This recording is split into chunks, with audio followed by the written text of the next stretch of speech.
മുതിർന്ന കോൺഗ്രസ് നേതാവ് VM സുധീരൻ പാർട്ടിക്കുള്ളിൽ കല്ലുകടിയാകുന്നു. പ്രതിപക്ഷ നേതാവിന് പിന്നാലെ കെ സുധാകരനും കെ മുരളീധരനും സുധീരനെ പരിഹസിച്ച് രംഗത്തെത്തി.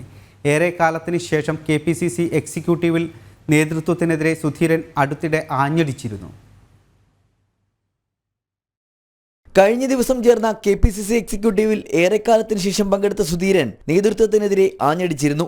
എന്നാൽ എക്സിക്യൂട്ടീവ് യോഗത്തിന് ശേഷം നടന്ന പത്രസമ്മേളനത്തിൽ സുധീരൻ അദ്ദേഹത്തിന് പറയാനുള്ളത് പറഞ്ഞിട്ട് പോയെന്നും നേരത്തെ പാർട്ടി വിട്ടെന്ന് പറഞ്ഞയാളാണ് അദ്ദേഹമെന്നും സുധാകരൻ പരിഹസിച്ചിരുന്നു. എന്നാൽ സുധീരൻ പാർട്ടി വിട്ടു എന്ന് പറഞ്ഞതായുള്ള കടുത്ത പരാമർശം സുധാകരൻ മിനിറ്റുകൾക്കുള്ളിൽ തിരുത്തുകയും ചെയ്തു. പാർട്ടി വിട്ടു എന്നല്ല, ഇനിയും സഹകരിക്കാനില്ലെന്നാണ് പറഞ്ഞതെന്ന് അദ്ദേഹം തിരുത്തി. പ്രതിപക്ഷ നേതാവ് VD സതീശൻ സുധീരനെ തള്ളിപ്പറഞ്ഞതിന് പിന്നാലെ ഇപ്പോൾ കെ മുരളീധരൻ MPയും രംഗത്തെത്തി. രണ്ടാഴ്ച ഒരാളെ കണ്ടില്ലെങ്കിൽ അയാൾ ജീവിച്ചിരിപ്പുണ്ടോ എന്ന് അന്വേഷിക്കുന്നത് സ്വാഭാവികമാണെന്നായിരുന്നു മുരളീധരന്റെ പ്രതികരണം. രണ്ടാഴ്ച ഒരാളെ കണ്ടില്ലെങ്കിൽ അയാൾ ജീവിച്ചിരിപ്പുണ്ടോ എന്ന് പലരും അന്വേഷിക്കില്ല.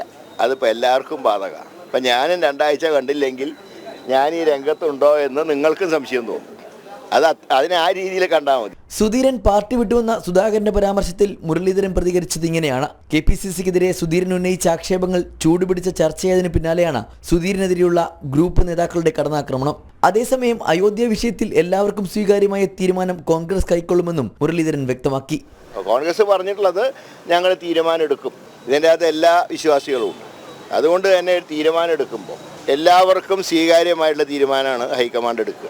നേതൃത്വത്തെ ചൊടിപ്പിച്ചുകൊണ്ടുള്ള സുധീരന്റെ പരസ്യ പ്രസ്താവനയിൽ ഹൈക്കമാൻഡിന് അതൃപ്തിയുണ്ടെങ്കിലും സുധീരനെതിരെ നടപടി സ്വീകരിക്കാനുള്ള ആരോഗ്യം ഇപ്പോൾ കോൺഗ്രസിനില്ല എന്നാണ് ഒരു വിഭാഗം വ്യക്തമാക്കുന്നത്. ജനം, തിരുവനന്തപുരം.